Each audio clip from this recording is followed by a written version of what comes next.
Let's go and talk about the facts of the health care bill before us today.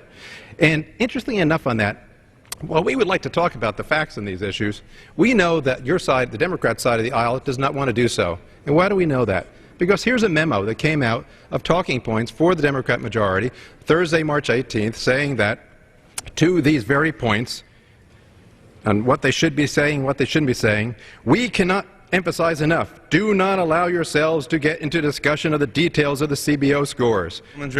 I would ask the American people to listen to the following exchange. Will the gentleman from New Jersey kindly inform the House the source of the memo that he just read from? That silence that you hear is the gentleman from New Jersey read from a fake memo, a fraudulent memo. He's been Zoomed. It wouldn't be the first time, but that is the case. That memo that he just read from has no source.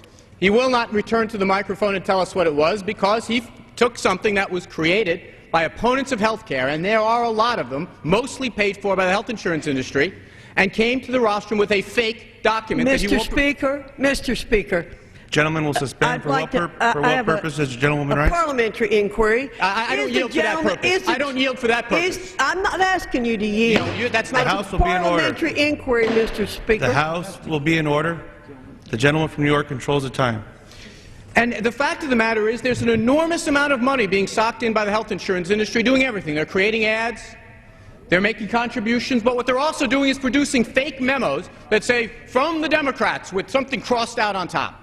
But the fact remains here that there is no reluctance to talk about the real CBO score, $1.2 trillion of savings for the American people. That's the fact. That's nothing we're hiding from. Gentleman, yield? I will yield, if only for the purpose of telling us the source of the document.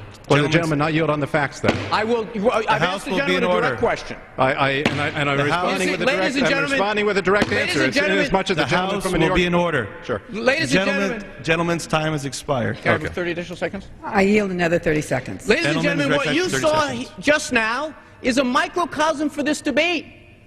A real piece of legislation that for a year we've been working on, and a fake document they won't even give the source for. We're going past that. We're not going to wait till Thursday to do it either, I say to my colleagues, or Wednesday. We're going to do it when the bill is ready to be passed. Because we've debated this thing for a long time. We're here to solve the problems of the American people, not, quote, from fake memos.